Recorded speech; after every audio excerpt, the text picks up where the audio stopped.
one system that you don't want to compromise on your hot rod, it's the fuel system, especially when you're building a high horsepower engine like we have.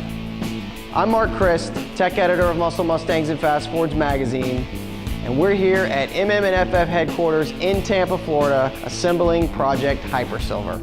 We have an entire fuel system from Areomotive, and we're getting ready to install it.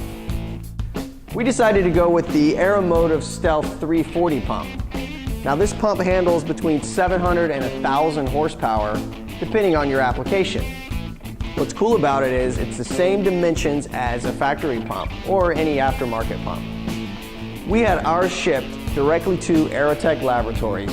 ATL went ahead and equipped this 15-gallon fuel cell with our Areomotive pump before it had it shipped to us. Well, we're drilling holes in the fuel cell framework for the fuel filter mount.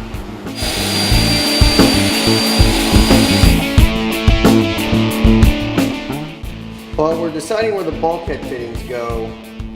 That way, the fuel lines that come out of the top of the fuel cell can go through the floor to the underside of the car and to the front to the engine. What we've done here is laid out masking tape and then drew a grid to lay out where we're going to drill the holes for our bulkhead fittings.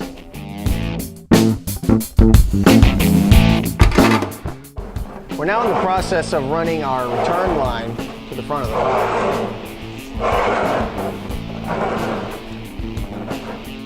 We're installing all of the hose temporarily now with zip ties. We're going to come back later and clip off the zip ties and install permanent clamps.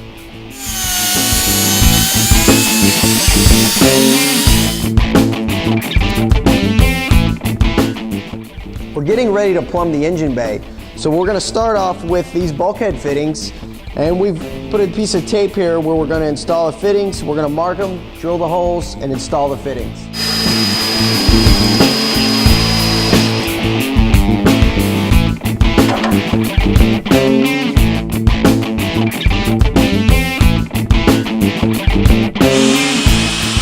We ran the feed line from the back of the car to the front of the car where we had previously drilled the holes and installed the bulkhead fittings going into the engine bay.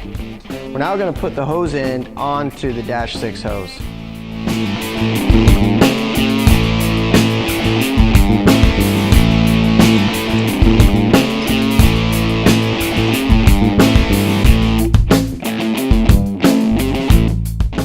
When we do a return style fuel system like we're installing on this car, we like to run the feed line to the fuel rail, and then from the fuel rail the return line runs through this fuel pressure regulator like this one from Areomotive.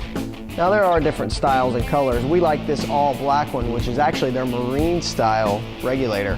What's really cool about it also is you can hook up a vacuum line so you have variable fuel pressure. And there's also a little port here for your fuel pressure gauge.